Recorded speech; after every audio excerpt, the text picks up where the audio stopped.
It's time for this week's episode of Brandon Sports Talk, featuring in-depth interviews from those who are trending in the world of athletics. And now, here's the host of Brandon Sports Talk, Brandon Pate.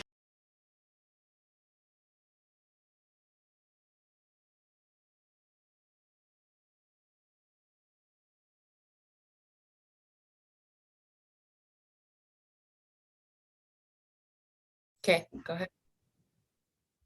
Welcome back to Brandon Sports Talk. In today's episode, I have the privilege to interview the St. Cloud State Associate Head Women's Ice Hockey Coach, Jinelle Siergiej. How are you doing today? I'm good. How are you? I'm doing good. Can you talk about how you knew that you wanted to get started in college coaching? Oh man, I think just my passion for the game, and then I love giving back and teaching the younger and the next generation. So whether they're really young like my kids, or college age, I think there's a satisfaction that comes from giving back to the sport that brought me so much. What was your college time like at Wisconsin-Madison? Madison was great. I really enjoyed my 4 years there. I was very honored to play for Mark Johnson. Obviously, he's very well respected and he's very knowledgeable of the game, very humble person and coach. So really enjoyed my time there. Great 4 years. Kind of came in right as he was transitioning that program. He was just there for a couple years before me. So, we really took off. I would say the grade before me and then my grade were part of that transition, and we were fortunate to have a lot of success there throughout my 4 years. And then I was honored to play for him again later in my career as well. So it was great. Madison's a great town. Obviously, being from Wisconsin, it was a place that I don't think I knew how much I wanted to play and be a Badger until I was there. And just really thankful for that opportunity. What was it like, obviously, putting on that red Badger ice hockey jersey? Um, there's nothing like having your own school pride in whatever school that you play for. You kind of you develop that pride for the school, and it's kind of like putting on your jersey for your country. Like, it means more to you personally than it would anyone else. So being from Wisconsin, for me, it meant a lot because I not only represented Wisconsin, the university, but being a small town from Wisconsin, I was helping represent them as well. So it was an honor. It was a lot of fun. Of course, coming out of college, what was it like going into the Winter Olympics in 2016? 2010 I was in, and that was it was great. I mean, I had a year in between. So I graduated at Wisconsin in 2008, and then there was a year gap before the Olympic team was named, and then we were centralized in 2009 August. So it was kind of a dream come true because I didn't know if my hockey career would end after that 4 years at Wisconsin. I had dreams or aspirations that I wanted to play for them, but it wasn't guaranteed. So spending that year, I had shoulder surgery in August, and then went and played with the Minnesota Whitecaps after my surgery and recovery, and then going into the World Championship tryouts and then the Olympic tryouts. There's a lot of unknowns. So as much as I would like to say that I had big plans to go play pro or whatever after, I didn't.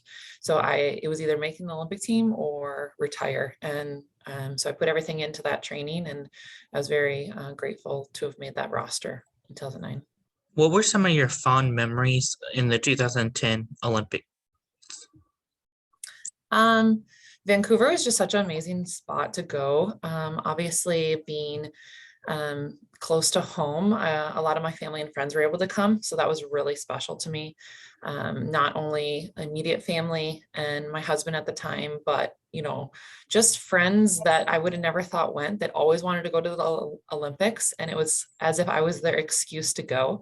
Made it really fun. So having all of them there was really special. And even just the experience of the opening ceremonies and the closing ceremonies.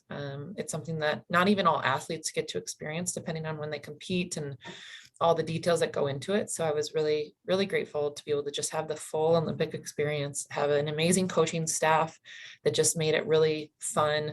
Obviously, we didn't win, but to me, it was so much more than just that win. It was just representing your country in a good way, and being there with your team and then my family. What was it like obviously playing with the Minnesota Whitecaps? The organization was still pretty young, so it was a lot of fun. It was something I didn't know. There wasn't a lot of female professional hockey at the time. There was overseas, but that wasn't something that I wanted to do. I just wasn't comfortable going over there. And then I got married in 2009, so I didn't want to leave my husband. So, it gave me an opportunity to play with players that wanted to continue to play. So the level of training was similar to college, not quite as high level as college, but it still gave that competitiveness that I was missing from the University of Wisconsin. And then we were able to travel and play Canada during my little stunt with the Whitecaps, which was really fun. So we took these tour buses. I think they were actually band buses. They had, the bunks in the back and the kitchen and everything. And we took them across Western Canada and played a bunch of games and rivalry series, and then did some growth stuff to help grow the women's game. So that was a great opportunity to just see part of Canada, play some really good hockey, and help the sport grow. So I really enjoyed it, and obviously it worked in keeping me where I needed to be to then make the roster in August of 2009. What was it like after your playing career getting into college coaching? So after I finished playing, got into high school coaching right away. My husband was finishing his degree at MSOE in Milwaukee, and I really wanted to give back. And I had been running summer camps for a while, so high school was kind of a new age for me to kind of get into. I enjoyed it. It was 3 years there. I missed the competitiveness and the high level athletes that I enjoyed playing with. So I saw an opportunity to get into college coaching, and I think that was 2013. And I really thought that I felt like I needed to take it. And I had an opportunity to go out to Robert Morris for my first year of college coaching, it was great. Paul Colantino and Logan Biddle were the two coaches there, and they taught me a lot in my first year. It was a different league than I was used to, different city. Everything was different. So there was a lot to learn, but I knew I wanted to be back in the WCHA. That was where my heart was. And believe it or not, my heart was to go to a place like St. Cloud, which when that opened, I jumped at it right away. What was it like obviously working with Robert Morris University, and what were some of your accomplishments?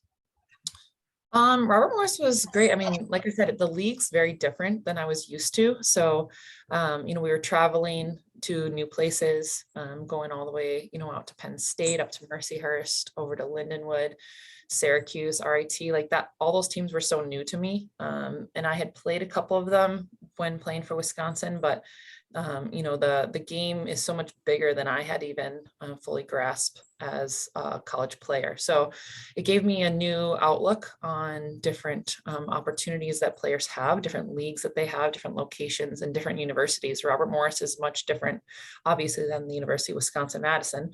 It's a lot smaller, and they have a little bit of a different situation with their rink down on the island. So it was just a great learning experience. And Paul was great, and Logan just teaching me, what recruiting looks like, what they look for, going out on recruiting trips on my own up to Ontario. So it just gave me some experience that I wouldn't have gotten if I wouldn't have gone there. What was it like obviously joining the St. Cloud coaching staff in 2014? Eric Rude took the head job, and I was working national camp and met him. And immediately when I met him, I knew I wanted to work for him. He's just such a kind person, very knowledgeable about the game. And in my opinion, he really has his priorities set. His family always comes first. So for me, it was the work environment that I wanted, especially to raise a family and still do what I love. I put a lot into my team, but my family always comes first. And that was something Eric Root did really well with his 3 kids here in St. Cloud. So it was great, a great transition. Steve McDonald and I and Eric all came in the same year. So we were all very new to this program and this team. Steve had came from the WCHM in Duluth. but Eric actually came from the men's side, and then I came from Robert Morris. So we pieced together kind of what we had, and had a lot of fun doing it. It was, different recruiting styles, looking for different types of players. So our biggest goal, and I feel like accomplishment, when coming here, was bringing fun back into the game for the players that were here. New coaching staff, a lot of just transitions for them. We felt that was really important, and we felt very successful in doing that. The players, by the end of even Eric Root's time before he left, loved coming to the rink. We were getting better every single day. And we were starting to really compete at the level that we needed to. And we brought in some really great players and women, and they transitioned from, their time here to be successful individuals. What was it like in 2021, obviously getting promoted to be the associate head coach? I think the transition happened mostly when Stephen McDonald took the head job. So that transition, it was pretty smooth. Steve and I work well together. I think that he allowed me some more voice in situations. I feel like I have a really good handle on the feel for the players, and just kind of the vibe that they're giving off and what they need, and yet can hold them accountable for their play on the ice. I feel like a woman can do that a little different than a male can, just because we can relate.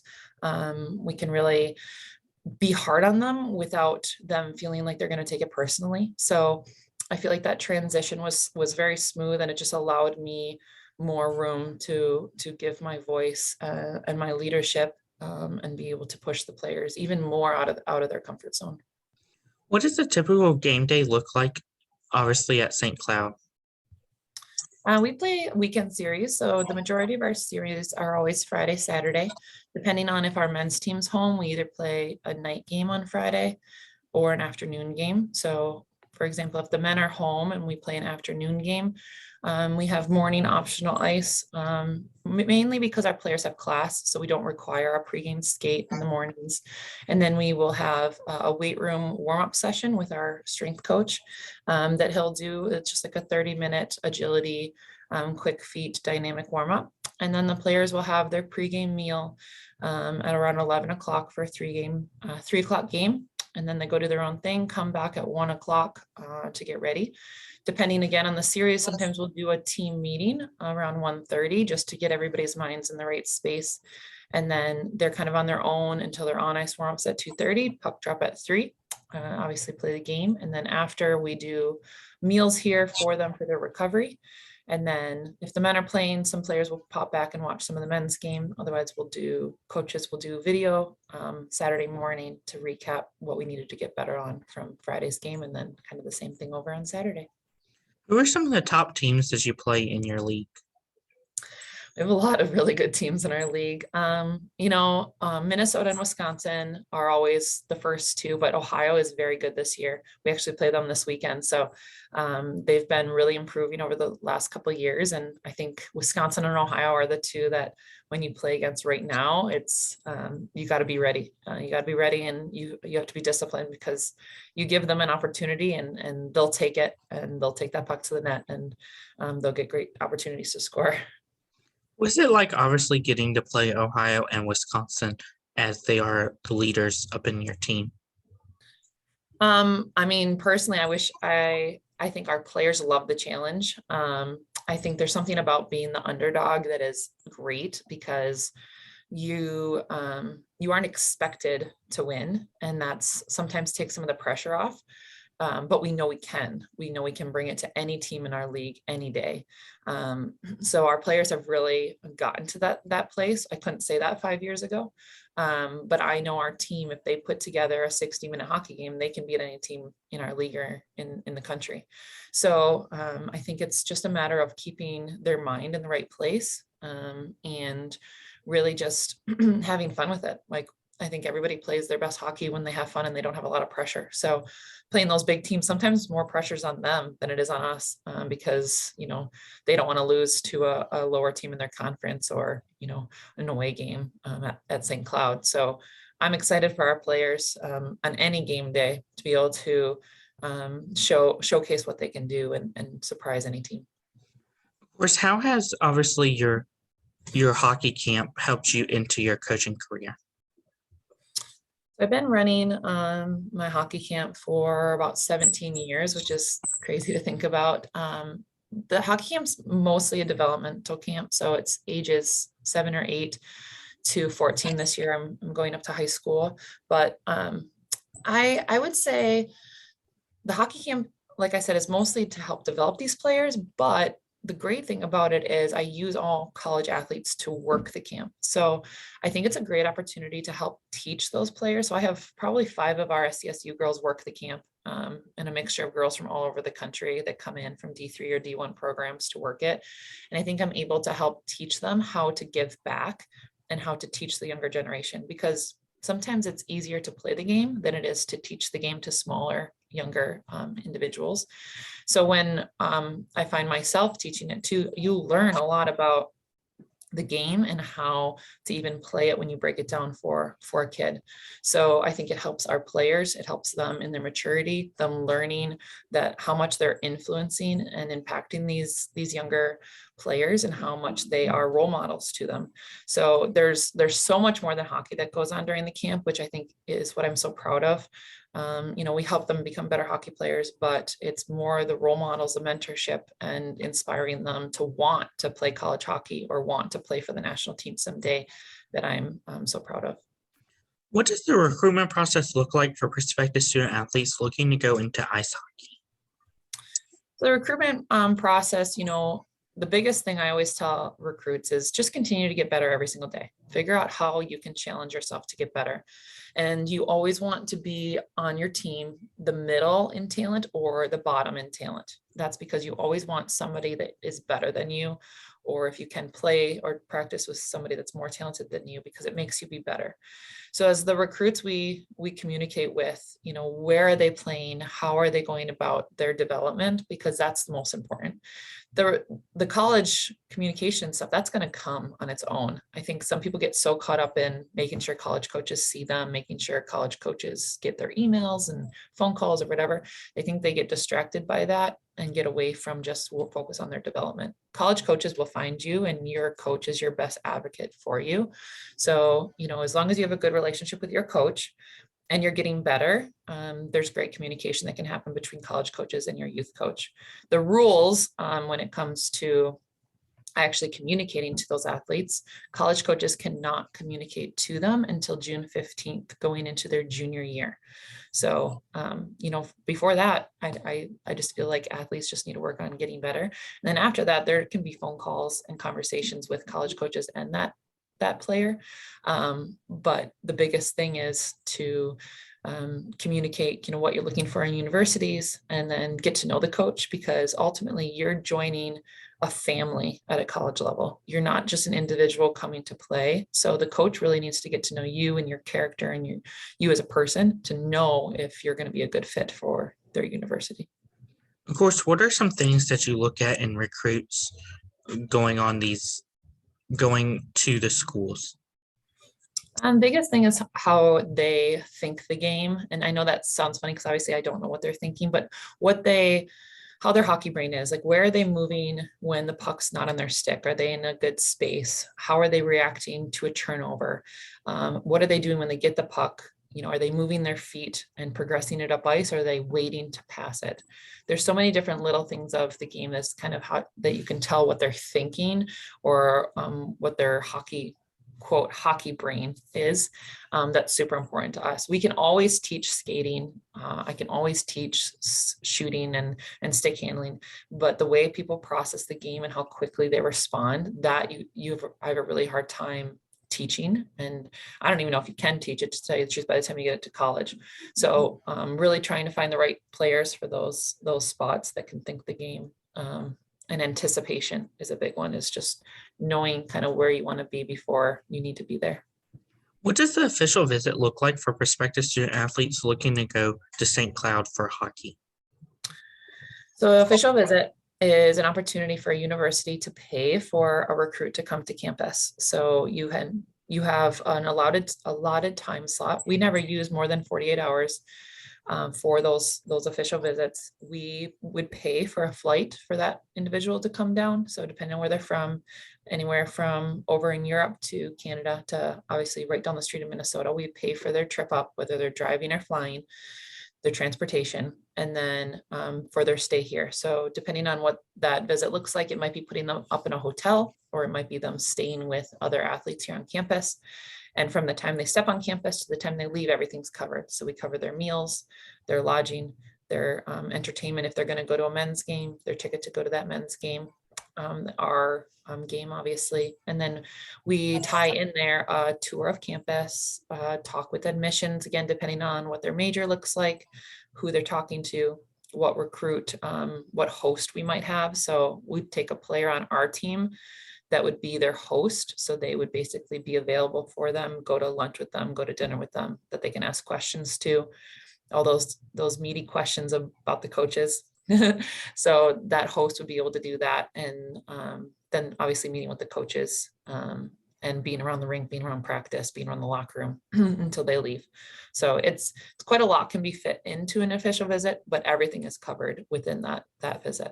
You're only allowed though 5 official visits as a college athlete. So athletes have to be selective in where they're choosing to go because they don't want to use all of them up early if they're not planning on going to that school.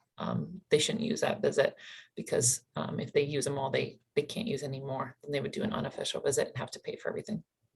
What's it like obviously seeing the recruits look at the hockey jerseys and obviously see if that's where they feel comfortable in wearing the colors and stuff?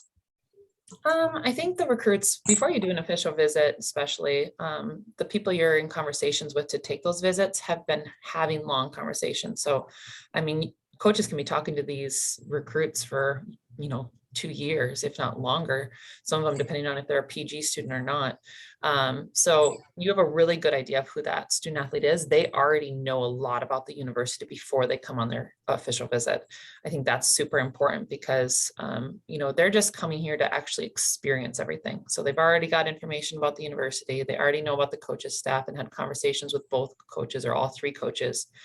They've already probably seen a game or 2 and done their research. So when they come, it's just kind of icing on the top. We can kind of wow them with what we have here, specifically here at SCSU. It's seeing it all in person. It's, you walk into the atrium at the Herbrook Center and it's that wow factor. You walk into the weight room or the locker room, and video never does that justice. So the official visit is kind of just the icing on the top on the cake to get them to really feel what our athletes feel every day. What advice would you have prospective student athletes looking to play college ice hockey? Would I ask them? What advice would you give them? Advice. I think the biggest advice was, asking them if that's what they want to do, really to think about the whole picture of the commitment that comes to it. And then asking them to make sure to do their research. Because if you're going to take hockey away, do you still want to be at that university? Because there's always situations that happen with athletics, injuries, stuff like that can happen, that you want to make sure that they love the university, not just the hockey program.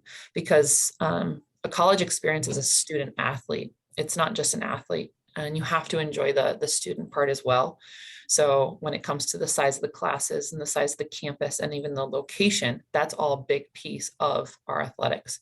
Like I said, we can wow them here at the rink and we can get them to absolutely love it. But when they're here as a student athlete, they have the whole thing. They have to go to class. They have to be able to drive here, fly here. Their family has to be able to get here. And you have to really enjoy that. So for me, I want student athletes to know everything about our university, our location, our academics, and obviously the rink, to make sure that they have that decision so that when they come as a freshman, there's no surprises. They're not disappointed with this or they're surprised by this. I don't want any surprises. I want them to see and hear everything so that they're very comfortable. So when they come, it's exactly as they saw on their visit or as we communicated. What advice would you have college hockey players looking to go from playing college hockey to playing professionally, whether it's the PWHPA, PHF, or go the Olympic route? Honestly, like if they want to play, I want them to go play. I always joke that it's prolonging real life, and why not? So if you can go play more hockey, and they want to do that and not get into the real world right away, I really encourage them to. We've had a handful of players go both over to Europe and then out east to play in the PW.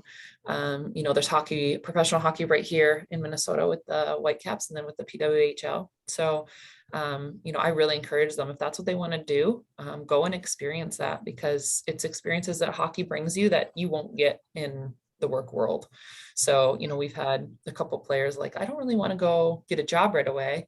So they've gone overseas and played and then gained more life experience. It's only going to help them in the workplace that they'll have to work for the rest of their life. What advice would you give future college coaches that are looking to get started in college coaching on the hockey level? I think for coaches, just love what you're doing.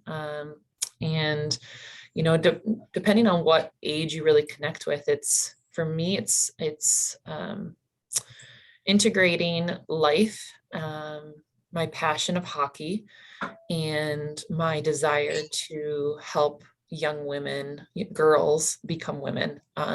So tying those all together allows me to live real life with my players, allows me to help them get better and experience hardships, good times or hardships with the players.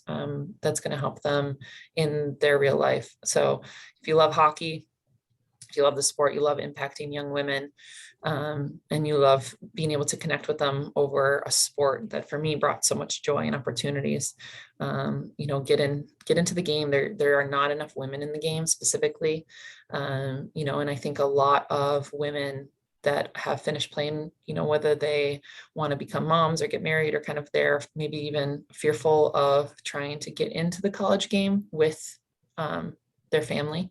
But I would really encourage them, like it can be done. We have a lot of women here in the WCHA that have kids that are coaching, that have, can still do that work-life balance with their families, and do the sport that they love, because we're impacting them, the women on the team, more just by doing it all together. If we were just here for hockey and separated our personal life, it wouldn't be the same impact to our players. So I think we do more because we balance real life and our job. That's great advice. Where can my listeners find you at on social media along with the St. Cloud Women's Hockey Program? Oh, geez. The St. Cloud Women's team is on Twitter, Instagram, and Facebook. I'm on Twitter. And if you want to follow camp information, it's crazy8hockey.com. Otherwise, you can look up the St. Cloud State Women's Hockey page and you can find my contact, and they can always reach out. Thank you again, Coach Jinelle Siergiej, for your interview, and best of luck in your future with the St. Cloud Women's Hockey Program. Thanks, Brandon. Appreciate you having me. You can find Brandon Sports Talk on Facebook at Brandon Sports Talk, Instagram at Brandon Sports Talk, Twitter at Talk_Brandon, and you can find me on YouTube at Brandon Sports Talk. Don't forget to like, comment, and subscribe. Thank you again, Coach Jinelle, for your interview, and best of luck in your future. Bye. You've been watching Brandon Sports Talk. Please feel free to like, share, and subscribe to Brandon Sports Talk on social media and on YouTube.